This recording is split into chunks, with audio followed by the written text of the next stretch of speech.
What is up, you guys? It's your boy W Chini back at it again with another video. And if you guys don't recognize this spot, this is where we did the how much I paid for my M3 video. I parked it like over there. I don't know if you guys remember that. But today we are here to talk about what you guys have been asking me for, which is how much I paid for my 2025 Yamaha R1. If you're new to the channel, here it is. She is a beautiful blue, full custom race tuned with the full SE Project exhaust. 2025 Yamaha R1. I know most people want these in black. I originally wanted one in black too, but things worked out in a way where I ended up with the blue. And honestly, I'm not complaining. I love how pretty this bike is. It's super eye-catching, super bright. It's just really nice. I really love this bike.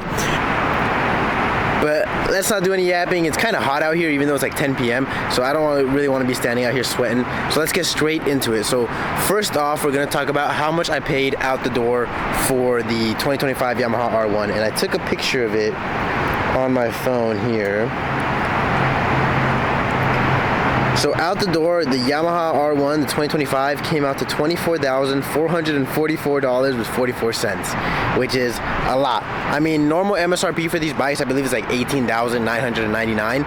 So the story is that most dealerships charge an ADM fee.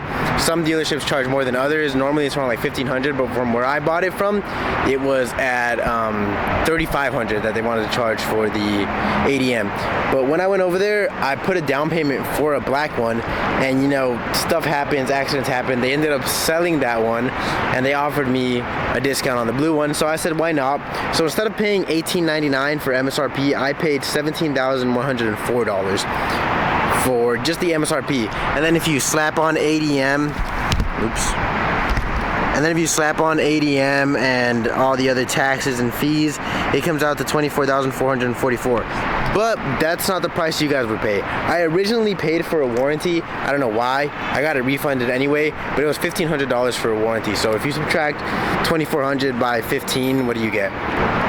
So in reality, if we just deduct the warranty that I bought, which I refunded anyways, because I don't know why, I don't know, I was just too excited in the moment. I was just saying yes to everything. But I would have paid like $23,000 for the bike out the door, which is normally what you would probably pay, because everyone's going to charge you about at least $1,500 for ADM. Essentially, I paid like $23,000 for this bike. And I know some of you were asking, did I finance it or did I buy it on cash? I financed this, guys. I put like, I think like $8,000 down, so I only financed like $14,000, something like that. And because when I got the insurance settlement for the M3, I used half of it for the down payment on this, and I put half away for the car, because we still need to buy a car, guys. So I financed it through a credit union, my credit union that I had financed my M3 through.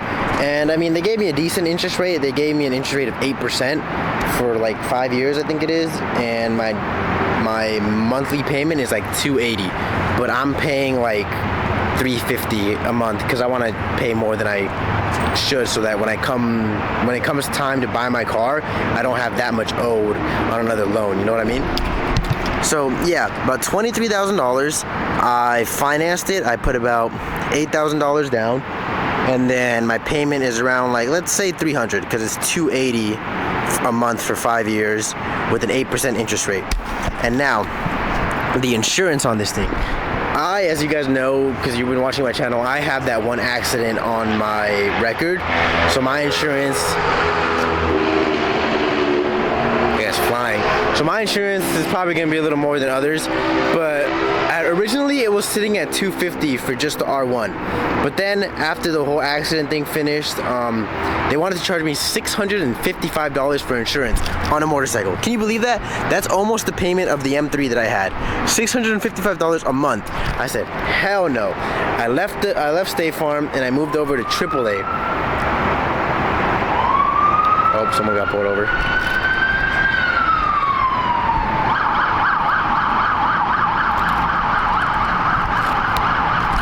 I moved over to AAA. So originally I had just my R3 on there, and then I added the R1. With the R3 alone, I was paying like $69, I think. That's funny. I was paying $69 a month for the R3. And then I added this on here, and I'm paying $180 a month for both now. And then when I added this, I'm paying $180. So For full coverage insurance with like a low deductible, I think like a $200 deductible on AAA, it's only $110 a month for full coverage on this bike with my accident on the record, which is not bad at all. So in total, let's say my payment is $300, let's say, plus 110, it's $410 a month that I'm paying, which is really nothing compared to what I was paying on the M3. On the M3, I was paying like $1,000 a month, and then I was paying like an extra $250 on top with insurance, and then parts and all that stuff. It was a lot. So, I mean, it's not bad. And I've always wanted this bike. So you're looking at about $23,000 out the door. That's including ADM and all the other fees. If you're looking to finance it, if you get it at an 8% interest rate for 5 years, you're looking at about roughly $300. And your insurance, that depends. That's all different for everybody, their age, their record, how long they've been riding. I do have my motorcycle endorsement. I took my MSF course, so it did give me a bit of a discount on the insurance, but that can vary from person to person. You can end up paying $110 like me, $80 like other people, or you know, you could get taxed and then you end up paying like $655, which is insane. They wanted to charge me $655 to insure this bike, which is heck no. That's like more than the payment. That's double the payment, which is insane. So that's what you guys are generally looking at to pay. Wow, I cannot English right now. That's what you guys are generally gonna see when it comes to buying one of these, at least here in California. Obviously, like I said, the insurance can differ from person to person depending on how old you are and all that other fun stuff that they love to mark us up for. But all in all, it's not bad. I mean, I'm not complaining. I'm sitting very comfortably with this bike in my garage, and I'm happy because it's my dream bike. It's super fast, it's super fun, it's super addicting, it's really, really pretty. I really love these decals. Normally I take decals off of, you know, vehicles when I first get them, but look, that just looks so nice. The white matches with the white headlight, and it's just so perfect and so clean. And like I said earlier, it just got a full custom race tune. Tomorrow I'm actually gonna go out and do a full like review of how I feel the bike performing now that it's got a tune, because it's insane, guys. I love how they tuned it over at Motorsports Exotica.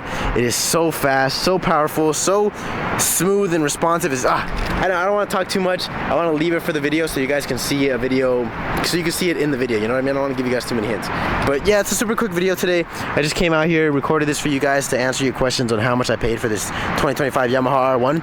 And since we're coming up to the end of the year, and I'm pretty sure the 26 is going to release soon, these are probably going to drop in price a little bit. So it might be the perfect time for you to go buy one if you want to buy one. But anyway, that's it for today's video. I know, super short, nothing crazy, but I wanted to just get the numbers out to you guys super fast. If you have any questions like on specifics and stuff like that, comment them down below. I answer to everybody. This is just like a general quick video for you guys to know how much I paid for the motorcycle. But I'll catch you guys on the next one. Thank you so much for subscribing. Thank you so much for your patience, especially of me lagging on these videos, and I'll catch you guys on the next one. Peace.